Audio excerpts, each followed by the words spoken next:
I was getting really angry. I mean, especially because I knew that a lot of these prisoners that I saw with these injuries from abuse and torture really hadn't done anything. They weren't part of the insurgency. They were just picked up for no reason at all. We were interrogating taxi drivers and like pizza delivery guys.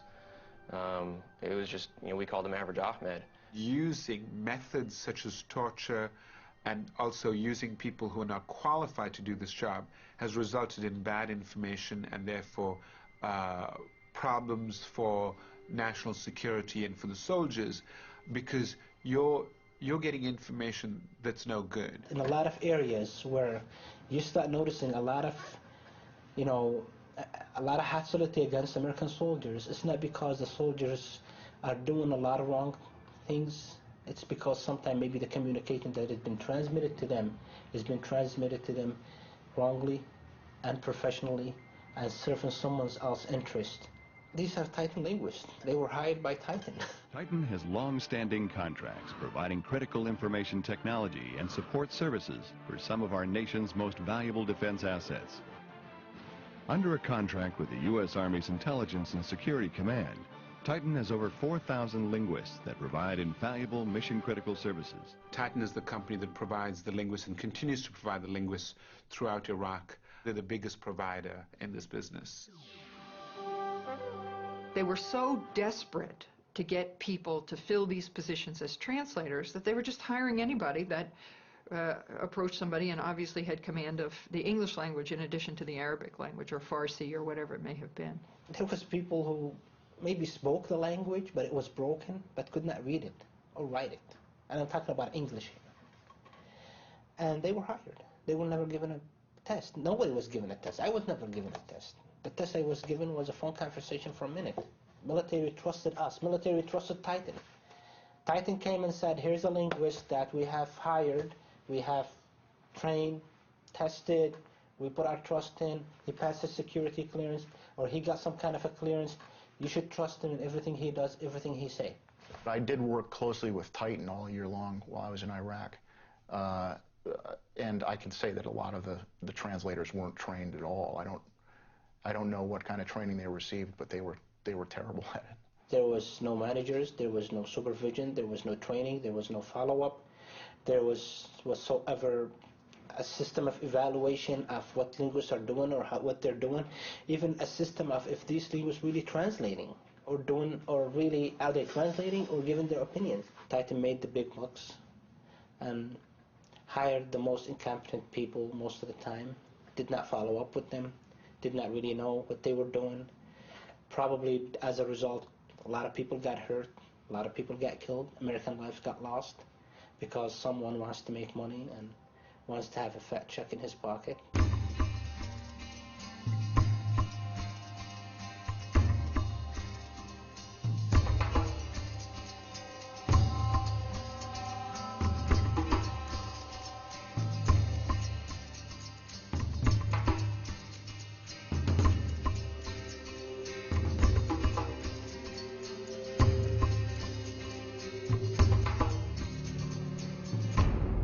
Here you have the MPs who engaged and participated in horrific conduct are being held accountable for their actions. Why aren't the U.S. contractors, the civilian corporate personnel, why aren't they being held accountable for their actions?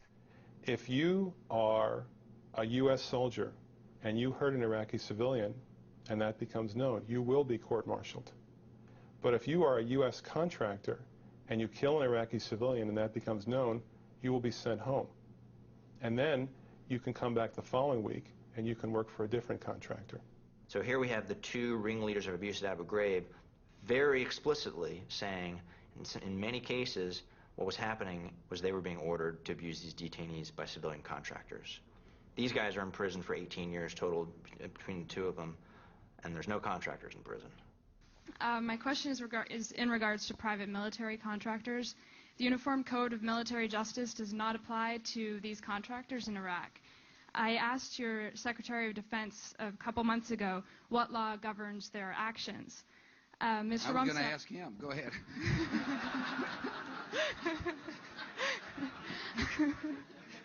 Help. Well, I was going to pick up the phone and say, Mr. Secretary, I got an interesting question.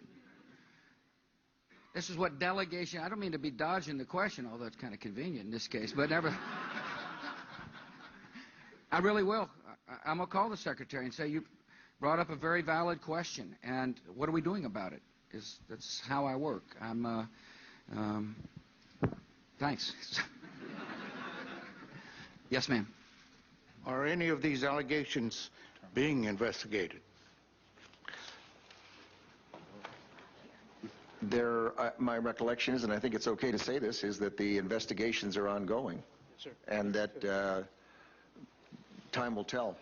Somehow these contractors have leveraged power in Washington, and the government feels like they want to protect these people. They want to protect the security of these contracts, and they want to protect them from prosecution. Most of the managers and most of the people we dealt with working for Titan were ex-military officers, high-ranking officers.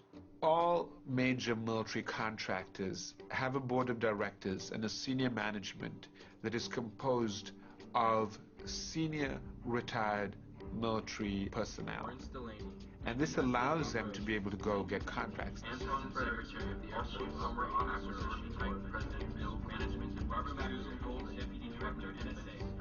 Washington is a phenomenally incestuous place. Retired senior officers, Capitol Hill staffers, and defense industry. You know, the usual suspects come back again and again.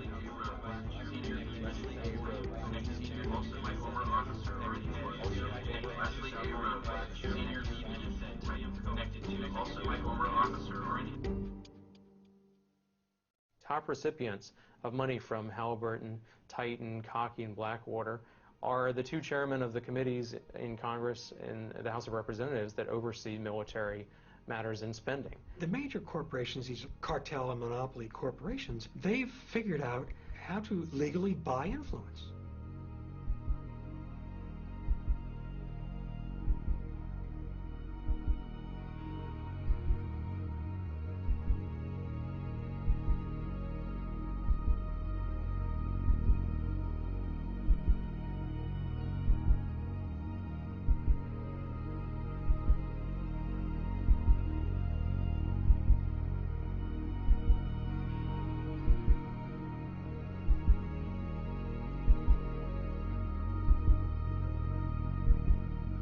I would echo the words of Pope John Paul II. Profit by itself is not a sufficient motivation for business endeavors. You're operating in the realm of greed. You're not operating in the realm of morality. I went to Iraq and I came back. What was so heartbreaking was that I found that we weren't always the good guys, and it was very disillusioning for me. Because I'd grown up with this dream of America, what America was. And when I saw that dream at Abu Ghraib and what it had become, I felt heartbroken. I felt like I didn't know what it was to be an American, because I saw what I had thought America was, destroyed and disgraced.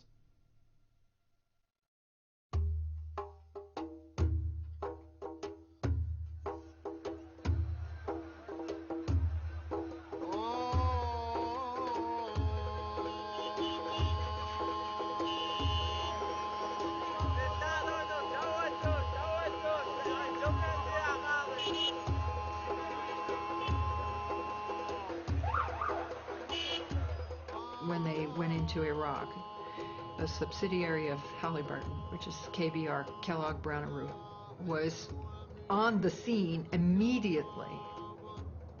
They were logistics people, they were mechanics, and they were also contracted to begin the process of setting up shower points, laundry facilities, mess halls, dining facilities, really searching for any opportunity to take on what would be traditionally military roles. When you use these contractors, you gain a lot of efficiencies, you gain a lot of expertise and specializations. It was devastating because they took over my job. I ended up doing nothing. We had to train these KBR contractors how to fix these radios. We had to walk them through all the basic steps. But when I could be actively becoming a better soldier and becoming more proficient in my job, instead I'm going to sit up on guard duty to wait around while KBR contractors are doing the job that I had to train them to do. Across the board, people lost their jobs. Quartermaster companies, mechanic, any logistics soldiers were involved with, their jobs were outsourced to KBR. If you don't know KBR, you'd have never been to Iraq. Because KBR is everywhere in Iraq. You have hundreds, if not thousands, of these trucks driving north and south on these roads every day, bringing supplies to other military bases. Most of the people who were driving for Kellogg Brown and Root were foreign workers. They were from Pakistan and Nepal, India. Sometimes there would be Americans driving the trucks, U.S. civilians.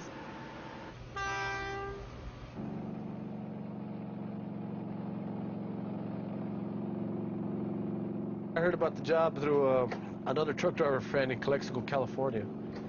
We were sitting there waiting for a load, and he told me this was his last load and he was going overseas. From there, you know, I sent my resume in. I thought I was really going to be doing a lot of reconstruction in Iraq, as far as, well, I could see me hauling fuel maybe to a place that had loaders and dozers, you know. We never went to go be in a battle or fight a fight. We went to take care of our families and make some money to reconstruct Iraq.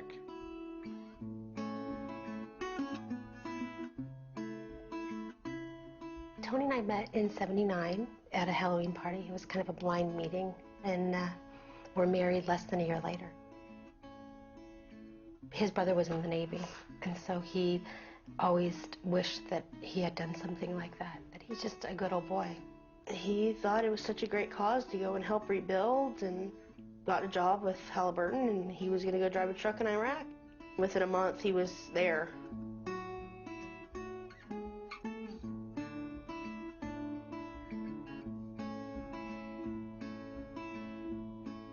I was 15 when I met Steve, first time. A good friend of ours introduced us at a fair they had, and we set it off. He got out of the fiberglass business in Michigan and eventually ended up truck driving.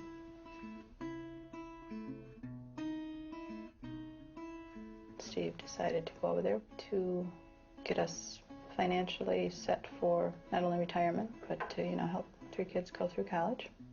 He would take on anything if he thought that it would benefit his family. He wasn't military. He was non-combatant. He was a driver. He went over there to help rebuild Iraq. And that's what he wanted to do.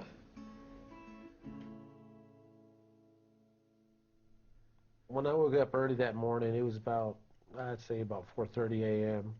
We had to be out by our trucks by 7 a.m. And we already knew what we were going on our mission. We were told at 7 p.m. the night before, on the 8th of April. The first things we do was very normal. It was just routine behaviors. Just go ahead and do a pre-check. Go ahead and preventive maintenance and check your oil and check your air in your tires and your fuel tank. And the soldier that was sketching a map with his boot in the gravel next to his vehicle, well, some of us saw part of it and some of us didn't. Well, nobody ever told us why, and nobody told us what was going on, and they said the roads are red, and I wasn't sure what red meant. We left the post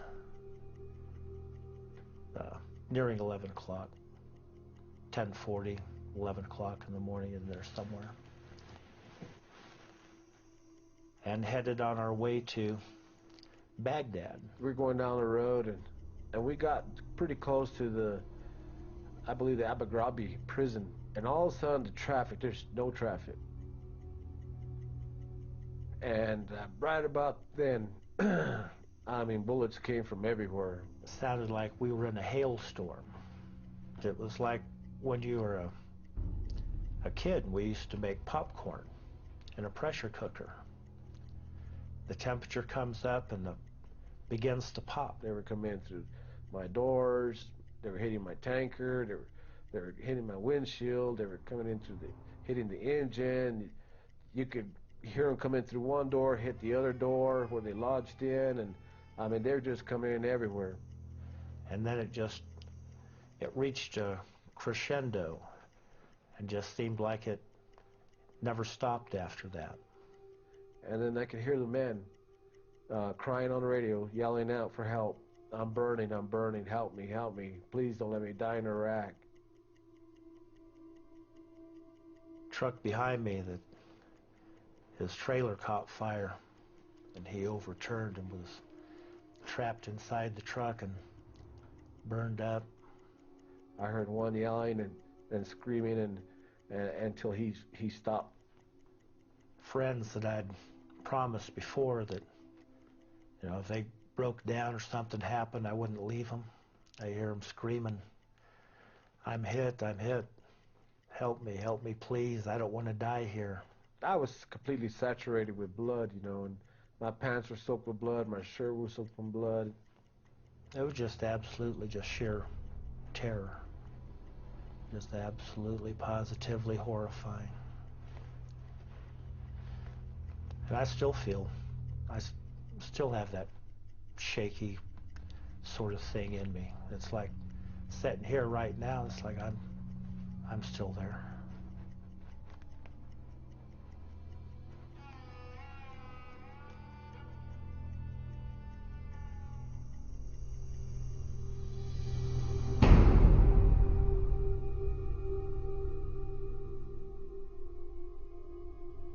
The mutilated bodies of 4 people were found west of Baghdad, near an area where a U.S. fuel convoy was attacked on Friday.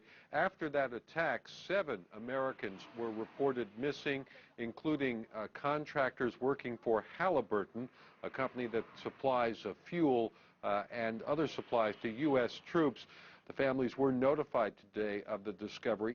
Halliburton did release a statement saying, quote, "We at Halliburton are saddened to learn of these deaths and are working with authorities so the families can begin the grieving and healing process." 2 U.S. soldiers are missing, and also Thomas Hamill from Macon, Mississippi, an American contractor with Halliburton. Saturday, April 10th, one day after I got the first phone call from Halliburton and KBR. Steve, when you get back to base, please call me. I got a call yesterday saying that you are missing after heavy fighting and more attacks. You and 9 others. To sharpen. And what are these rocks called again? I forgot. Dad told us, but I don't remember. Like shale? I'm not sure. I just turned 50, and it's hard to have to, you know, reinvent yourself like you're a teenager again. Oh no, your dreams go, and things go out the tube. So, he was definitely below my life. He firmly believed that KBR and Halliburton were going to keep him safe. I mean, he truly did. He was very positive about that. Right up to the end, he believed he would be safe.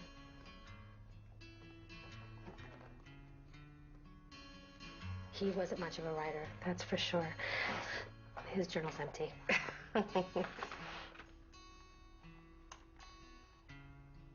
My dad had just told me he was going to work for Halliburton, how big they were and how they were there to help rebuild. Somebody knew that they sent these wonderful men out there. How can they do that? These men went to do the right thing. So, bottom line, they were totally taken advantage of. Well, I trusted the company. I trusted them. This is a Fortune 500 company. I just don't believe they would send me down a road that was closed or was going to have hostile activity for sure. That didn't even cross my mind. And U.S. forces here are saying openly they're braced for more terror attacks, more bombings. We had a significant anniversary, the fall of Baghdad. We had a Christian holiday, and they converged to create what was an obvious day of danger. Halliburton and KBR had news from multiple sources, including multiple sources in the military, that the roads that day were under active combat operations and were black, closed, and or red. No civilians. There were sitting ducks out there in military trucks on that day. They told us we couldn't wear camouflage or anything that made us look like military. The point was clear that we were not soldiers and we were not to behave like soldiers. He couldn't even wear a camouflage shirt on base, let alone driving a military fuel truck out in, the desert where there was a war around him. Why would they send this convoy in camouflage trucks down that road in the middle of battle? It's about contracts, I believe, fulfilling a contract and replacing us if we died. There's a lot of different contracts being offered out there, and Kellogg Brown and Root wants most of them. If they could have them all, they would take them all. And they wanted to continue doing business with the Army, whatever the risks were. It was nothing but the money. There's no duty, honor, country among anyone at Halliburton KBR. Halliburton, KBR, some of these other firms over there are staying over there and continuing to make profits, big money, and people are just, at the cost of human life. Their contract with the Army provided them literally billions of dollars of revenue every year, that the contract profit and the contract profit that they made became more important than the lives of the men that they hired. I think we're talking about what's right and the fact that you sacrificed our loved ones for your profit. KBR kill, bag, and replace people. They tried to do it with us, and they killed my friends, as far as I'm concerned, and they tried to kill me. I know they know. This is a case about Halliburton and KBR trying to make a profit at time of war and using civilians in an improper fashion. Halliburton is in charge of seeing that these men and their employees are safe. Sent these men out on April 9th and they knew that there was more than a good chance that they would be killed.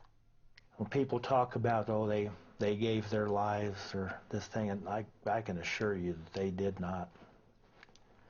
They were stolen from them. They were screaming and didn't want to go. And there wasn't anything great or glorious about the whole obscene ordeal. They didn't die, they didn't pass away, they were murdered. KBR got billions of dollars worth of contracts in Iraq without a bidding. Halliburton got the government contract without competitive bidding. In the case of Halliburton, most of the contracts they've received have been sole source contracts, which means they're either given the contract, it's just offered to them, or they're the only people that bid on it. A lot of federal officials will defend this, saying that this is the only company that can do the work. Conservatives especially, who favor a free market system, should be outraged about the degenerate state, the lack of competition in defense industry. Bunentine Greenhouse, a top contracting officer at the Army Corps of Engineers, alleges favoritism and rule-breaking. I walked into a process that was corrupt, that was geared toward preferential treatment to KBR. KBR was pre-selected. The duration of the contract was predetermined. Most blatant abuse that I had experienced in my contracting career. The American way is competition, and I cannot sufficiently stress that in defense industry, when it comes to the big programs, there's not competition. It's monopoly and cartel behavior. It is corrupt, it is corrupting, it is corrosive to our national defense. When we showed up, there's nothing there. Our customer is a private coming off patrol who wants midnight chow, and we're there for him. We're doing stuff that you'll never read about in the papers. Everyone had to make a big adjustment over there. I helped with that. We got 80,000 troops out of the sand in 3 months. It was awesome. I'm Ian Dolan. Angela Stevens. Kirk Hansen. My name is Jay Patterson, and I'm proud to work for Halliburton. My name's Ben Carter, and within the first week of being in Iraq, I knew that that wasn't going to be the company that I wanted to be with. Halliburton was hired to provide clean, safe cooking, cleaning, shower water for the military. One of Halliburton's employees saw something wiggling in the water in his toilet bowl. So I went and tested the water in our water storage tanks. There was no chlorine in them, none. The water we showered in every single day was extremely contaminated. And when I talk about contaminated water, I'm saying malaria, typhus, giardia, cryptosporidium. I mean, the list is really, really long. Halliburton is accused by its own employees of exposing troops to contaminated water in Iraq. When I tried to notify the troops that they may be exposed to a serious health risk, I was told that the military was none of my concern. They were only concerned with making their profit and didn't care how it may affect the troops. Of the 67 water treatment plants that Halliburton run, 63 of them weren't providing safe water. And the Marines are showering in it every single day.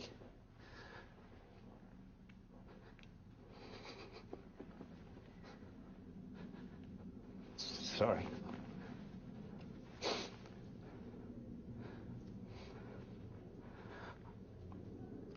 I was there to help them. There's a lot of soldiers over there. They might come home without a bullet wound, but there's a lot of them that are going to come home with pathogens in their blood because of Halliburton. And they don't even know to get tested for it unless somebody tells them.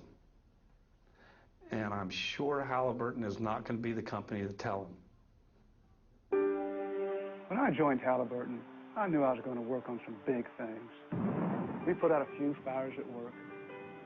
Once ran into a small challenge of getting some supplies to our troops. But the biggest thing, serving our troops good old American food. So they feel just a little closer to home. How come you don't go to the chow hall? How much time you spend online? At least an hour. An hour for food? Hour in the sandstorm for food? Tell me about that line over there. What line am I looking at right now? That line is for the chow hall, where you eat. Several times, dining halls were attacked. All it takes is one Iraqi that's an insurgent, and because they knew what times we were going to eat every day, they knew when to expect to hit. And that happens because KBR won't go to a 24-hour feeding schedule where they just always have food ready. They won't do it because it saves them money. Because they get paid by how many soldiers they feed, not by how many soldiers they save. Feeding the troops. The Pentagon has found some serious problems with Halliburton's work on that contract as well. Pentagon auditors found that a Halliburton contract to provide food and housing for American troops had a staggering $1.8 billion in unsupported costs. It was all a scam. Halliburton was charging $45 for a six-pack can of like Coke or Pepsi that they give us and the military free in the mess hall. Now, these sodas were made right there in the desert. It's not as if they were brought over from the United States. These sodas were made with Arabic wraps, you know, Coca-Cola, Pepsi-Cola, whatever, right there in the desert. So it's not as if they had an exorbitant transportation rate. They had the little mobile units that we had to put our clothes in, like a net duffel bag. Halliburton charged the government $100 for every bag of clothes they washed. Whenever we got our laundry back, it felt worse than when we turned it in. Everything was still grimy. I stopped taking my laundry into KBR, and instead, I was washing it in the sink. And I was told by my chain of command that I was not allowed to wash my laundry on my own.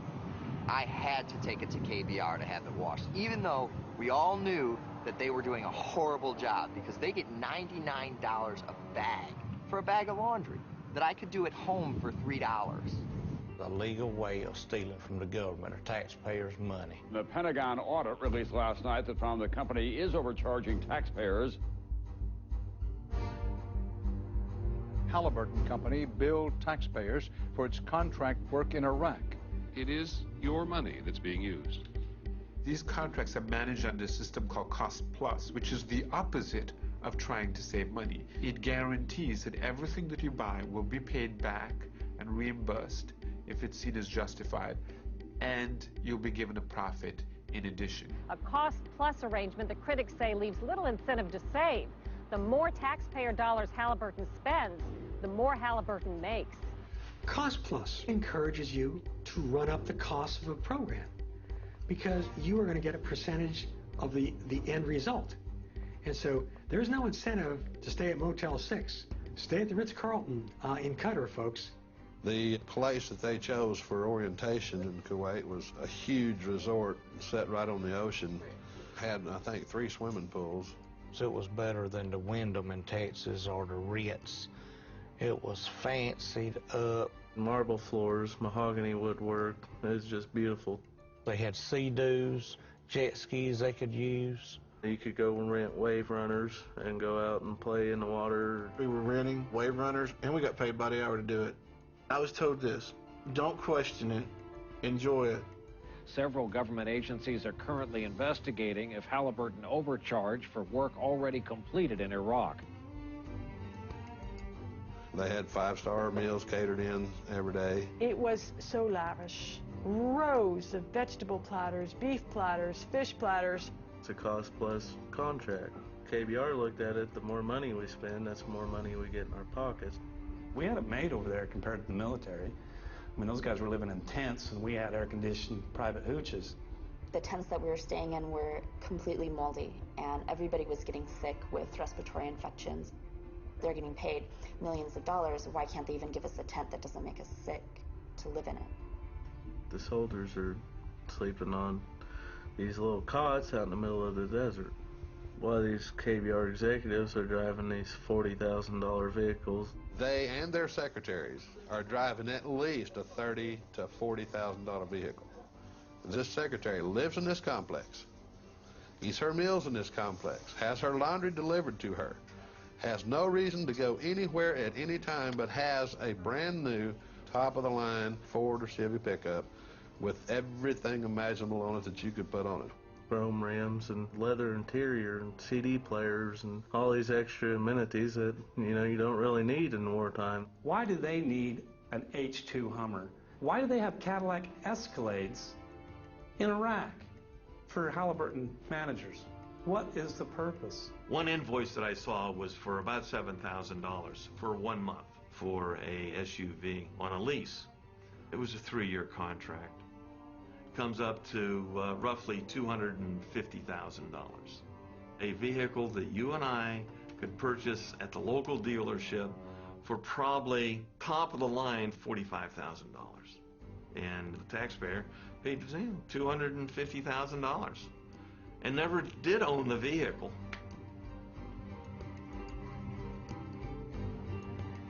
They got the wrong equipment, ordered the wrong stuff, computers still in boxes, new vehicles. They'd push them out in what they called burn pits. And they just set it on fire, claim it as a loss, get more money for the right equipment or the right stuff they needed. Why would you need to order somebody else's wrong equipment just because somebody pays you to do it? And you burn it and destroy it. You got brand new trucks over there, and there's not even oil filters. So when the motor blows, what do? Buy a new truck and bill the government. $75,000 truck. They wouldn't even have a spare tire to fit it. And we had to blow it up. And they didn't care Halliburton did because the government's paying for it. We knew that every day that a vehicle broke down, we would have to destroy it. And these are maybe $80,000 vehicles, maybe $100,000. They're expensive trucks. We're burning fuel in front of Iraqi people. We're not really doing anything to help, and we just have to follow the orders. As a truck driver in the mail department, they'd send me to these cams with 1 bag of mail.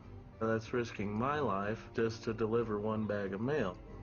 Escort entire convoys where every flatbed truck was empty.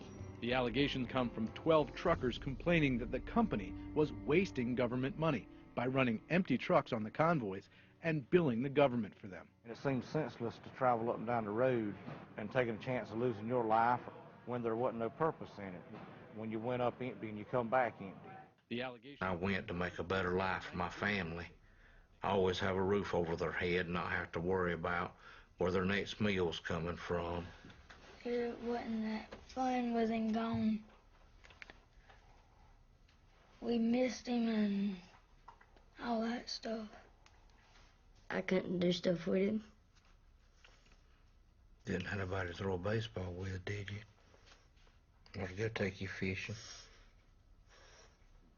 Your mom was scared you'd fall in and get drowned, wouldn't she? Yeah. I went over there and I got my health messed up and got shot, bricked, knocked out, and everything else. I felt like not only I can make a decent living for my family and better myself, but I'll be doing something for my country, you know what I'm saying? I'm supplying the military and these guys where they can eat and help fight when we have to. But then, you know, you're looking and you're going up and down the road empty.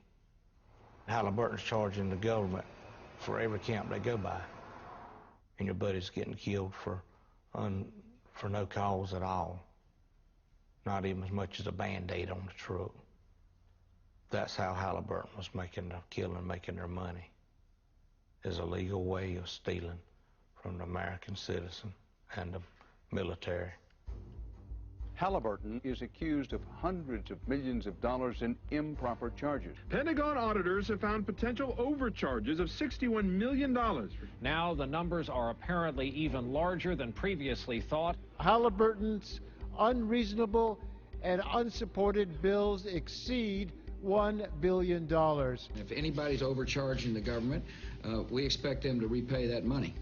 It's been proven so many times that Halliburton has overbilled them. And then the Pentagon still pays them anyway. I don't know who it is that is protecting Halliburton. I don't understand why the military would protect them. If you look at their board of directors, they've got contacts in the State Department, contacts in the military. People who work for Halliburton once worked for the military.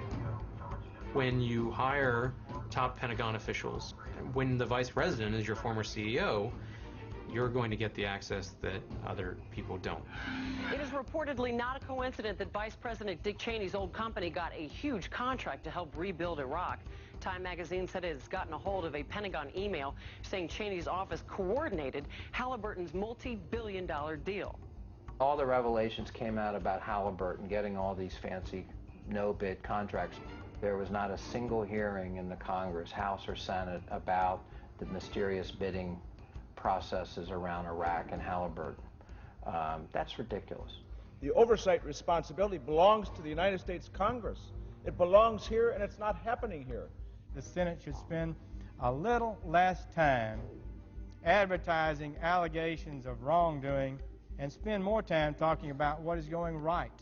If anybody believes that the contracts handed to Halliburton for Iraq weren't, the moral equivalent of insider trading, man, I've got an ocean in the middle of Kansas I'd like to take you surfing on. It's just phenomenal. I mean, of course they were insider deals. Of course it was payback for old friends and political supporters and campaign contributors. They're very strategic in how they allocate their political contributions. You'll see most of their money going to the committees that oversee military matters and funding for it.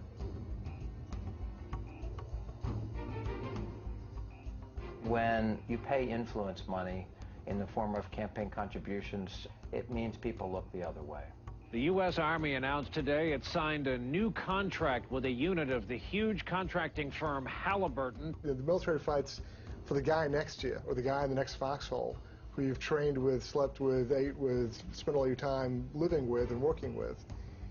From the corporate side, it's a question of where's the next contract coming from? Halliburton's stock has quadrupled in value since the war began, and taxpayers are being ripped off. The people in charge say we want to give to contractors because they can do it cheaper.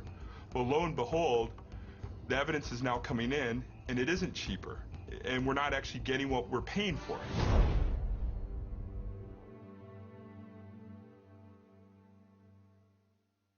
We were writing contracts with Halliburton and others to do things that Iraqis could have done better and far, far cheaper. And by the way, we would have gotten Iraqis off the street and given them jobs. Let us stop the war of profiteers. Let us say no to them, and let us say, if you continue to, you're going to go to jail because that's where you belong. My amendment would stop them.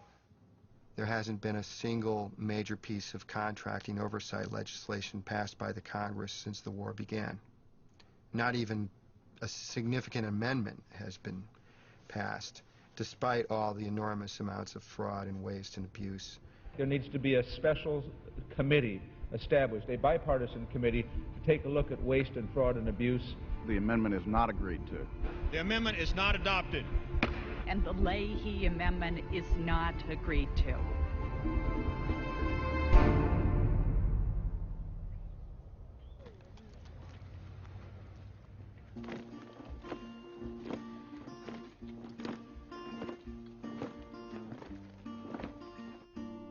If I had the heads of Khaki, of Titan, of KBR, let's say, what would Thomas Jefferson have to say if he saw the level of profit that had been included in war fighting? What would Benjamin Franklin say? The government of the people, by the people, and for the people is really of, by, and for the companies that are getting the contracts. And that is not the American people. Raytheon, Parsons, and DHB are not America as I know it. Their greed goes against our grain.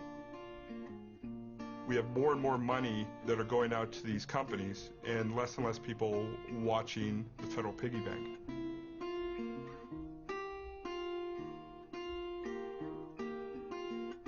We need greater oversight in this war, even more than in past wars, because this war has been privatized to a greater extent than any other war in history. I voted for some of these people, okay? Let's see what happens. Let's see if anybody gets in trouble for this. Let's see how many people go to prison. Let's see who loses a contract over this. I know we have a battle ahead from Lockheed Martin to Dynacorp and Bechtel.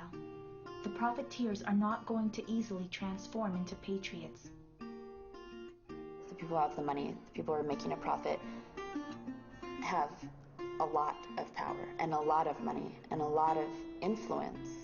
And so I think it will really take something big, a big movement here in the United States. You know, I love my country. I'd stand behind it. I'm concerned now in a way probably that I've never been concerned before because I don't like what I'm seeing. America's become a powder keg, I think, and it's just waiting for a match.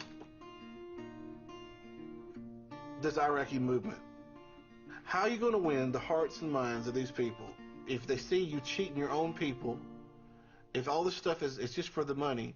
Before we can point the finger at anybody else, we need to get the cinder out of our own eye, and we need to clean house a little bit.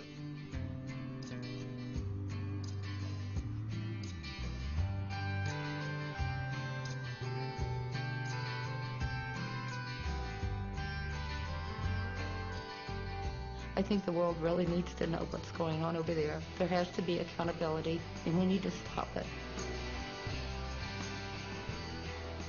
I'm a patriot. I love our country, and I want our country to survive. And the survival of our country depends on us taking it back.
sun goes down, a glimmer of redemption lifts across the sky.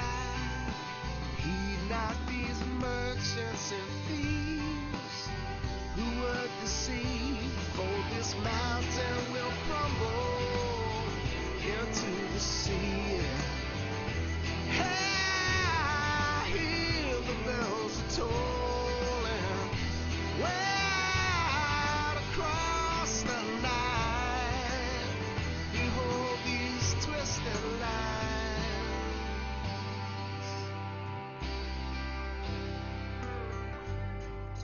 drawn in the sand, not in stone. Hi, could I have Tony Frederickson's office? I was wondering if I could request an interview with Eric Prince. Recording. Hi, Kathy Mann. It's Robert Greenwald and Amanda Spain calling from Los Angeles. We're working on the film Iraq for Sale. We want to get Mr. Frederickson's perspective. We're really very anxious to have Halliburton and Mr. Lazar in the film. Yes, Robert Greenwald and Abby Hurwitz here. We've discovered, frankly, quite a bit of very troubling material. I thought letting people know that we found something critical would be fairer than just kind of trying to sucker punch them about Halliburton and KBR's role in the war and the war profiteering. We'll put the whole transcript from the interview up on our website. Hi, Angela. How are you? This is Abby Hurwitz. I left a message with Lindsay Taylor last Friday requesting an interview with Eric Prince, and I was wondering tomorrow. We really want to give you an opportunity to be heard. I know that it's been quite a bit of time and you have not responded. I was wondering if there was anyone in your organization that would like to be interviewed to represent your company. Can I get your email address? Okay. Can you please put me through to her? Oh, I thought she was going to be in all day. Remember, early morning, late tonight? This is my third call to Titan. This is Robert Greenwald and Amanda Spain calling from Los Angeles. I think we talked to you yesterday. Permission to make a documentary? Yes, Jody Brown, it's Robert Greenwald and Amanda Spain calling again. It's Wednesday, July 26th. We've been emailed 5 or 6 times. And that's to get an interview with Mr. Frederickson?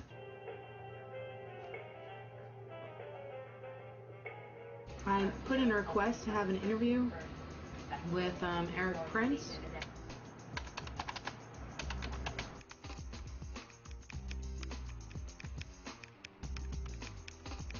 We're just about at our deadline here. The reason why I keep calling is because we're kind of under some time constraints. I guess Kathy Mann's unavailable till Thursday, and someone's going to try to reach Melissa Norcross. Eric Prince is not available. Hello, Mr. Prince. This is Robert Greenwald and Abby Hurwitz. I've emailed her like 5 or 6 times. The month of calling and emailing and talking has gotten us nothing. Jody Brown, it's Robert Greenwald and Amanda Spain calling again. Our film is going to wrap soon. We could interview Mr. Lazar tomorrow, Wednesday, Thursday, possibly even Friday. We still have time to interview Mr. London. We could do it in the next couple of days. Oh, okay. I got you. Is that just a way of saying you don't want to have anything to do with it? Because saying you can at this time over a period of a month just leads us to believe either you don't want to do it or there's something you don't want to say. We don't know what it is. Would you do me a favor for my boss? Will you just write that to me? Will a day make a difference? Will a week, a month, a year, 5 years? Okay, so y'all are saying no. So you were definitely going to turn it down? No. No. They said no.